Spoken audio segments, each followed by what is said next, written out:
Yes. Okay. Take two. All right. Courtney Epps here and the Sam Castor from ManaRelief, one of my favorite humans on the face of the planet. I want to tell you a little bit about Sam, kind of how we cross paths. Sam is the founder of ManaRelief, and we started providing whole food, plant-based nutrition to children in need through his program on April 16th of 2018. And, Sam and I share the same mission, and I'm going to let him take it away. So, Sam, for the second time, because I thought we were live, and so I'm like, he was just going and talking, and we were not. So, Sam, I want you to introduce yourself and tell us about the mission of ManaRelief. Okay, thank you very much, Courtney. And I am Sam Castor, and I did found ManaRelief in 1999.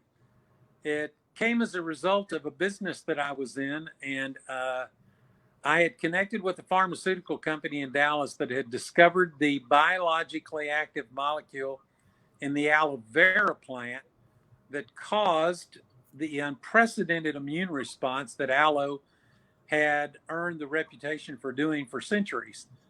But it's a labile molecule, which means if you don't stabilize it, it's gone in 24 hours. So this company had made the discovery. They had filed and received about 130 patents around the world. It's just truly one of the most remarkable molecules in nature because of what it does for upregulating the immune system. In 1997, I was in Romania. My wife and I were in the process of adopting children. I went to a large organization over there of orphanages, and during our conversation, they explained how challenging the health was of their children. They said, our kids are sick all the time. We're losing 30 to 40 kids a year. And I said, really? Well, what is the challenge? And they said, well, when our kids are undernourished, malnourished, they suffer from a condition called immune deficiency. And when their immune systems crash, they become susceptible to every kind of chronic and infectious disease. And I said, well, I think I have something that can help you. It's nature's most powerful immune modulating molecule. And so I sent them a donation enough for a year. And it comes in a powdered form. All they had to do is blend it in their food. I did blend it with some whole food, vitamin and mineral composition. But the main mechanism of action was the immune activation. The end of the year came, we reconnected, and they said, it's amazing what's happened with our children. They're healthier than we've ever seen them. And for the first time in over a decade, not one child died in our organization. And that became the opportunity of a lifetime for my wife and I. Our heart was for fatherless children anyway, and we owned a technology that we knew could change their lives. In fact, about 6 million children a year, Courtney, die of immune deficiency related issues. So we started ManaRelief in 1999 as a result of that experience. And for the last 20 years, we have distributed about a little over 130 million daily servings of this advanced immune support to children in over 90 countries of the world. And what we're trying to do is change the paradigm in the charity industry from fundraising to social business partners. And so, for instance, I have started businesses, and I use the business to actually fund the activity of ManaRelief. And I have just started encouraging other entrepreneurs to consider doing the same thing. And you stepped up to the plate. And you said, I'm an accountant. How does that work? And we kind of talked about that. But you've been an incredible blessing through your own work. And what's amazing, Courtney, is anybody can be a social entrepreneur. Yes. You just dedicate a level of your top line earnings to a social cause that you feel passionate about, and you can go about starting to change the world. And you guys have already done over 1 million. Yeah. 1.8 now. It's 1.8. Oh, almost 2. Yeah. Can you, an accountant? Now, how does that work? Well, and that's the thing. What's so exciting is that, some people and the different types of people, they focus on certain things. And one of the things that I knew a long time ago is money in no way drives me. But when Right. we started adding the fact that we were feeding children into what we were doing, it changed everything. So it was like, oh, I can't go home. Like, I need to do this one more tax strategy session, or I need to do this one more tax return because children are dying. And that's really the thought process in my head. And, Sam gave me an amazing passion for these children. And, we were lucky enough to be able to go to Mexico, meet Yeah. President Vicente Fox, and see some of the children we were feeding. And now, Sam, tell them about the program that we have here in the United States that we're mostly funding. And then I'll talk about a little bit about Operation Underground Railroad, how we're connecting. So I'm super excited about that as well. Sure. Well, of course, we distribute product to orphanages all over the world. And you mentioned President Fox. They're our distribution partners for ManaRelief for the last decade in Mexico. They help us reach the most vulnerable children down there. But in the United States, we have a program for medically fragile children. These are kids that have not responded well to any kind of medical therapy because of the uniqueness sometimes of their condition, or they just have a condition that doesn't respond well to medical therapy. And the amazing thing is the human body has the capacity to heal itself beyond anything that exists in science today, if you can find the right mechanism of support to trigger, those natural functions of defense and repair.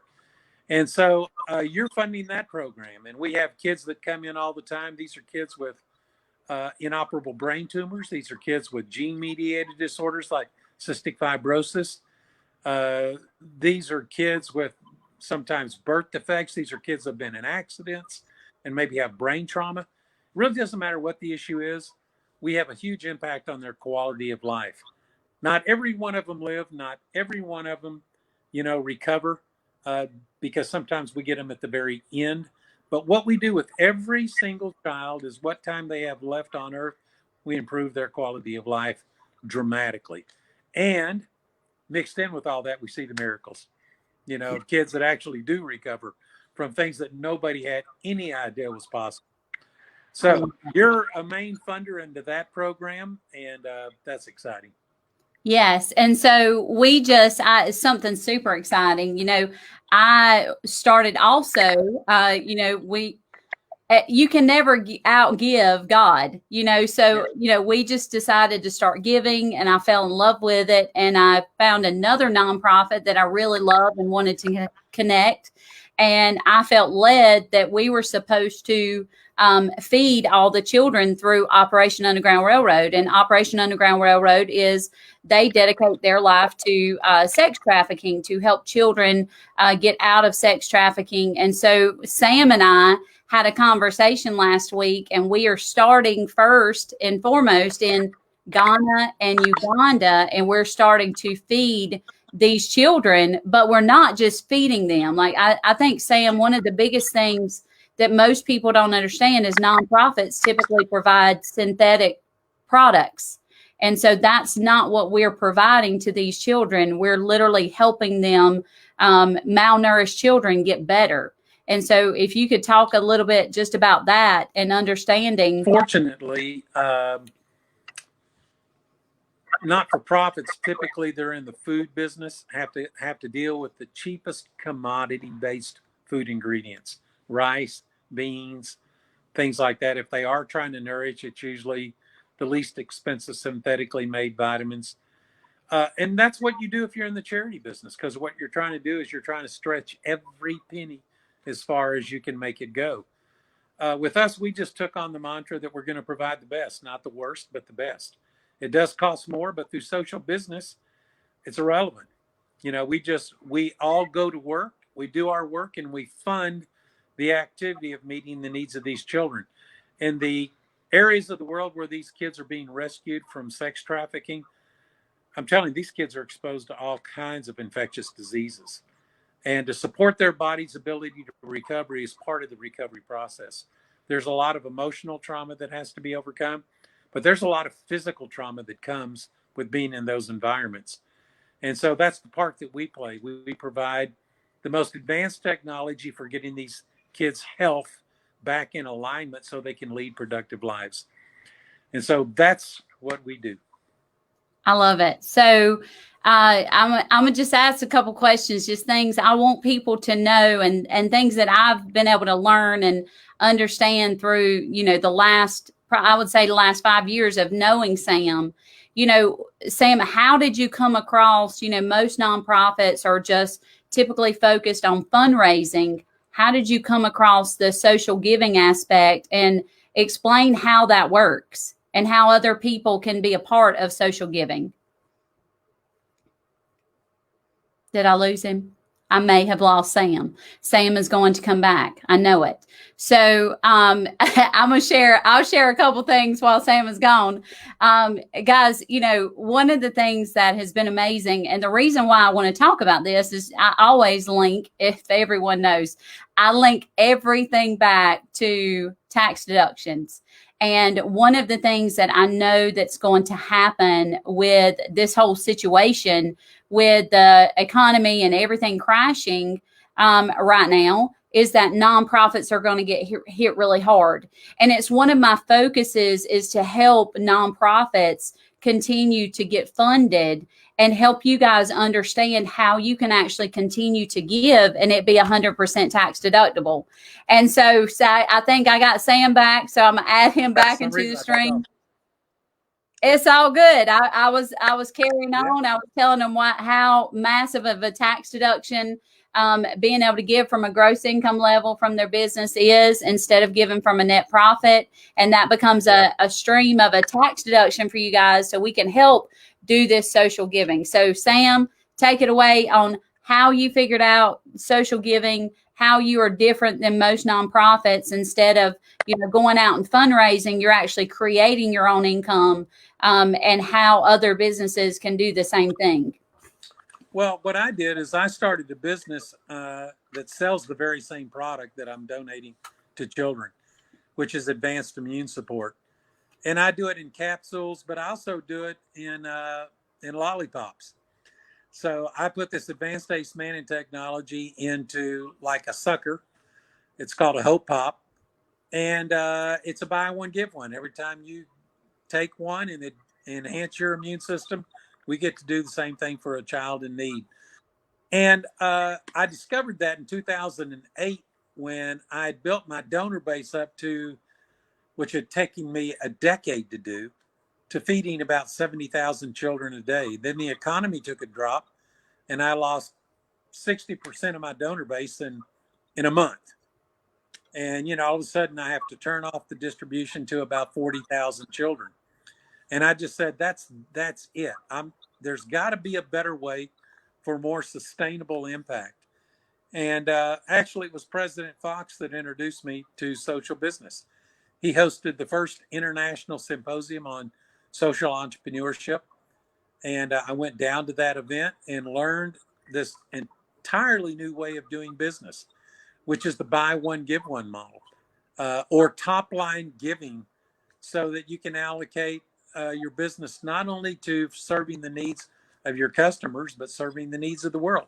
And it's just like you said, Courtney, it's a completely different feeling when you do a tax return, knowing that not only are you providing your client incredible service, but as a result of that, a child who would never get access to this level of technology is having their life saved as a result of what you're doing. And so that's where I discovered social business. That's why I discovered social business. And it's changed everything in my life.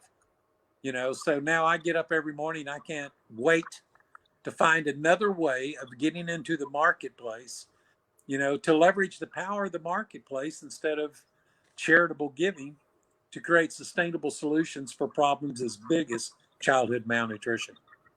I love it. And, one of the things that it's crazy because most business owners don't talk about how much money they make because, one, they don't want their employees to know, and they don't, there's all these things. And we track every day how much money we make, not because we're proud of that. We're proud of how many children are being fed. And that is a different world. It's like, it is so rewarding and exciting to wake up every day and see how many children we fed yesterday, and we track that on a daily basis for our staff. And it's a way to get your staff involved. It's a way to get people on board with your cause and your mission. It's not just about money. Money is great, and we love freeing up money for people, but giving literally changes everything. And I remember when I first met Sam, I didn't really comprehend the whole concept. I thought it was a true, like a marketing or an advertising ploy. And then, man, I fell in love with it. I went and saw the kids. I got to know Sam and Linda, and luckily I'm fortunate enough for Sam to be one of my clients. So he answers my phone call when I call him. So that's nice. One of the things, Sam, I think everybody is so focused right now on everything that's going on. And I think a lot of people are so fearful. And one of the reasons why I wanted to ask you on here is just because you have been fighting and helping children all over the world with their immune system. And that's the buzz, right? Everybody's talking about immune support, immune system, all these things. And I get so much hope from you. Like I remember when I was thinking about closing our office and sending our employees home, I text Sam and I was like, Sam, what do you think I should do? And whatever Sam says, I do. So, if you could just explain and elaborate on that just for a few minutes. Yeah, that was a long sentence. What am I elaborating? I'm sorry. Just about, everybody is so focused on the fear of them getting sick and immune support and all that stuff. Well, first of all, this is incredible timing for our company, because what it's doing is creating an acute awareness in the marketplace for the need for a good functioning immune system. The bottom line is we really live in a sick care environment. People aren't focused on how do I get well. They're focused on how do I pay for my sickness. And it really doesn't matter what your challenge is. If it's a viral infection, if it's cancer, if it's, an injury, the immune system is absolutely necessary to protect you and to enhance your recovery processes. So viral infections, for us, it's nothing new. These kids all over the world, that's all we deal with. Kids that get exposed to viruses and drug-resistant forms of bacterium and the chronic illness. And turning on their immune systems is just miraculous for what they do. For what we do and the benefit that we provide them. I think one thing, Courtney, if I could give any advice to everybody out there, you see it, you just kind of mentioned it. Everybody wants to be a part of something bigger than themselves, but everybody has to do something to make a living. And so you've got people coming into your office that do clerical type of work, and yet they get connected to a mission that is bigger than anything that they've ever been connected with. Yes. And when they know that what they're doing is saving the lives of children just by coming to work, it is just a completely different perspective on why they love being in that environment, because it's so much more to them personally than just a paycheck. Yes. And our clients too. That's the thing. And we're going to start letting our clients know, how many kids that they're feeding. Typically we're telling them for every $1 they're feeding a serving. But when we get them connected, we're trying to create a ticker now so we can let them know this is how many kids you fed so far. And, it's exciting to know that you're doing something that may not be necessarily fun, which is taxes, but that you are also, maybe it makes you feel better when you pay that tax bill, that you're also feeding children. And, and everything in my life is centered around and focused around how many kids we can feed, how many kids we can free up. And, I love freeing up money for people. That's a major focus for me, is freeing up money for people. And that feels good. But man, to know that every time I finish a tax return, let's say it's a thousand children are fed, that's completely different. So, and I have you to thank for that. And for those of you that know me, have heard my story of the mold exposure. And, we ended up moving out of our home 2.5 years ago. And Sam was the one. He told me, he said, Courtney, if you don't move out, like your body can't fight against sickness and disease. And I'm so grateful for you, Sam, because, you know, I don't know where I'd be. I mean, I lost my memory for 6.5 months. And I remember that weekend so instrumentally. Like I went to my room about 7 times to get my coat that weekend, and I couldn't remember my coat by the time I'd made it to the room. So I'm so thankful and grateful for Sam. And, you know, we had him send us, our whole staff, immune support to help us through ManaRelief. And, you know, that made them feel a lot better. And, you know, but I'm just, what we're doing, guys, any other business in the world can do it. And, you know, it may not be feeding children. It may be something else. It may be Operation Underground Railroad. We don't care. The whole goal is we want to help fund nonprofits who are doing good. We would love for you to be a part of ManaRelief and what we're doing over here. But, you know, if you find something you're super passionate about, if it's animals, if it's children, if it's whatever, then, you know, learn how to give from a gross income level so that it becomes 100% tax deductible as a cost of goods sold item for a business. See, most people don't realize that 96% of Americans don't typically get benefit from charitable contributions. So we can teach you how to give differently and then be able to get those tax deductions so that you can then have more money to give even more. And that's my goal and my purpose. So, Well, Sam, you are a blessing.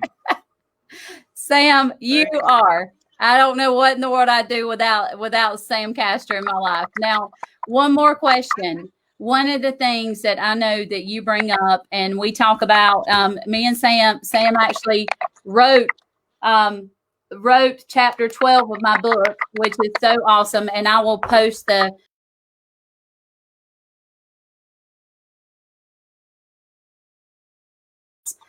one of the things that I'd love for you to just share is the elements of a social business and how to create a great social business, one that's sustainable. Well, first of all, you have to figure out what you're passionate about. You just said that. Find a problem that you want to help bring a sustainable solution to.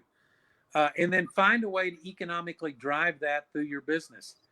And social business, as opposed to just charitable giving, is a top line commitment instead of a bottom line.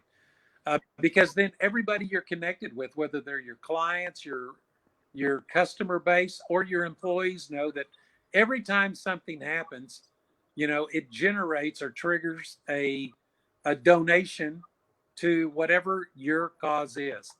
The more you can connect that cause directly to what you're doing, the more that you can share with your clients and your customers the impact that you're making, the more they get connected to the cause. But really, it's just find out what you're passionate about changing in the world, dedicate a top line portion of your business to that, and turn the lights off before you stop giving. I mean, that's the commitment that you have to make to it. And then everything, and it's just like Courtney said, you can't outgive God. Things just start flowing as a result of that. The blessings just start overflowing into your life. Hey, listen, I'll just leave you with this, Courtney. Yes. Anybody can make a living. Social business allows you to make a life. I love it. And that's what we all get to do. We get to live in ways that, you know, a life of significance, which is more than a paycheck. I love it, Sam. You know, and I'll leave it with this, guys.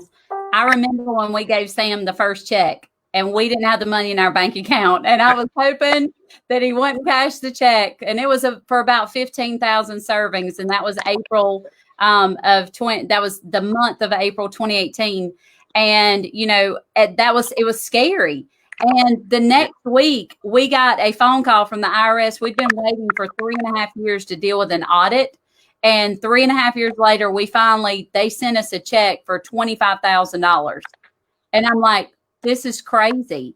And then the next month we gave, and we had a family member who decided she just wanted to give us $5,000 out of the blue. And it just kept going, and our business kept exploding and skyrocketing. And now we're up to about 8,000 servings a day.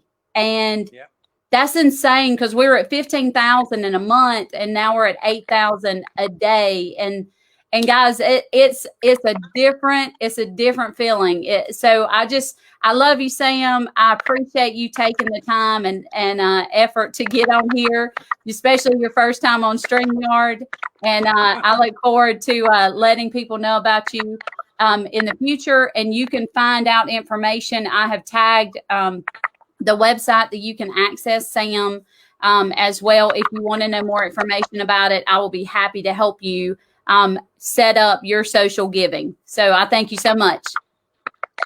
Thanks, Courtney. Bye, All everyone. right. Bye. Bye, guys.